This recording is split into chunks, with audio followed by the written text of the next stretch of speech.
लगातार धीरे धीरे वो उसकी प्रक्रिया शुरू हो गई है।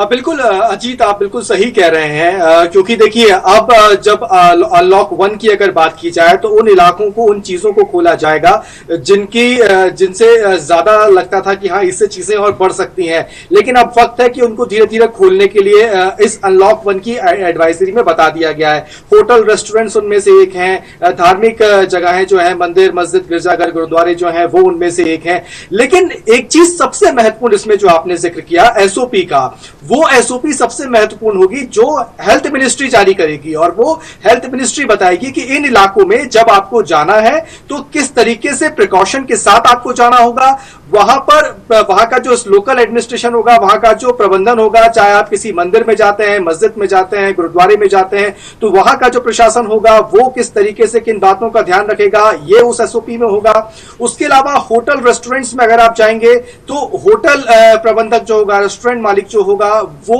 उसको क्या क्या इंतजाम करने हैं अपने लोगों के लिए जो उस होटल और रेस्टोरेंट में आ रहे हैं, ये एसओपी में एक महत्वपूर्ण चीज होगी। लेकिन अजीत, ये जरूर हम कह सकते हैं कि इस पूरे अनलॉक 1 में अगर सबसे ज्यादा फोकस रहा है तो वो है आर्थिक गतिविधियों को खोलना। आर्थिक गतिविधियों विधि कैसे शुरू हो सकती है, इस पर फोकस है। और हमने देखा है कि जब इसके पहले का लॉकडाउन की जो जस्ट इससे पहले जो लॉकडाउन अभी फिलहाल चल रहा है उसकी जब गाइडलाइन जारी की गई थी, यानी कि लॉकडाउन 4 की अगर बात करें, आदित्य, मैं आपसे एक प्रश्न पूछना चाहूंगा। आदित्य, अनलॉक को लेकर कई लोगों के मन में एक सवाल है कि जब केसेस कम थे तब इतनी कड़ाई से लॉकडाउन जो है वो लागू किया गया और लगातार 4 लॉकडाउन किए गए, लेकिन जब केसेस इतने बढ़ गए हैं तो उसके बाद अनलॉक किया जा रहा है। तो कई लोगों के मन में प्रश्न है कि मतलब ये क्या, किस तरीके से किया जा रहा है और क्या मतलब इसके परिणाम क्या हो सकते हैं। कुछ लोगों के मन में शंका, आशंकाएं भी है इसको लेकर। तो आप क्या देखते हैं, जमीनी हकीकत क्या देखते हैं आप?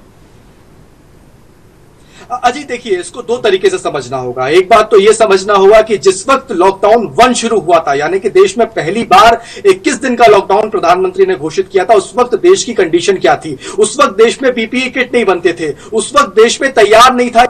कोरोना की इस जंग से किस तरीके से लड़ना है। लेकिन इस पूरे लॉकडाउन का जो ये पूरा पीरियड रहा है, लॉकडाउन 4 तक का जो सफर रहा है, इसमें देश ने, सरकार ने ये सुनिश्चित किया है कि हाँ, अब पीपीई किट भी इस देश में बन सकते हैं, वो तमाम संसाधन इस देश में उपलब्ध हो चुके हैं। वेंटिलेटर्स को लेकर शुरू में बड़ा पैनिक हो रहा था कि वेंटिलेटर्स इस देश में नहीं है, हॉस्पिटल्स में वेंटिलेटर की दिक्कत है, लेकिन वो वेंटिलेटर्स को सरकार ने अरेंज किया और आज स्थिति है कि जितने के 90% वेंटिलेटर्स जो है वो करीब करीब खाली पड़े हुए, यानी कि 10% ही यूज हो पा रहे हैं। तो उस समय की कंडीशन अलग अलग थी। उस समय तो हम इस कंडीशन में थे कि अब आने वाला समय हमें किस तरीके से देखना है, लेकिन आज हम पूरी तैयारी के साथ उससे लड़ने के लिए तैयार खड़े हुए हैं। और ऐसे में अब सवाल यह है कि जिन गतिविधियों को हमने बंद कर दिया था, जो गतिविधियां आर्थिक गतिविधियां थी, जिससे देश की अर्थव्यवस्था चलती है, जिससे एक आम आदमी चलता है और एक आम आदमी की प्रत्येक,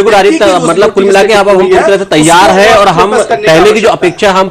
ज्यादा प्रिपेयर हैं। हम आपसे फिर से मुखातिब होंगे। अब की गई है दुकानों के खुलने की, और कई जगह पर जो कंटेनमेंट क्षेत्र जो है, जो हॉट स्पॉट बने हुए हैं, उनमें प्रतिबंध जो है लगातार जारी रहेंगे। लेकिन एक चुनौती भी होगी कि वहां के जो लोग हैं, जो हॉट स्पॉट्स हैं या जो कंटेनमेंट क्षेत्र है, वहां के लोग जो है वो जनरल जो सामान्य क्षेत्र है उनसे दूर रहे, उनमें मिक्सअप ना हो पाए। इसके लिए बहुत लोगों को भी एहतियात बरतना होगा, कहीं ना कहीं प्रशासन को भी उसमें कड़ी नजर रखनी होगी। बिल्कुल अजीत, और शायद यही कारण है कि इस पूरी एडवाइजरी में, और एडवाइजरी से इतर भी अगर बात करें, क्योंकि जो राज्यों के ऊपर छोड़ा है, स्थानीय प्रशासन के ऊपर जो चीजें छोड़ी हैं वो यही छोड़ी हैं कि वो तय करेगा कि किस तरीके से उसके क्षेत्र में गतिविधियां चलेंगी। मान लीजिए कहीं पे कोई एक ऑफिस खुलना है, मान लीजिए भोपाल शहर के अंदर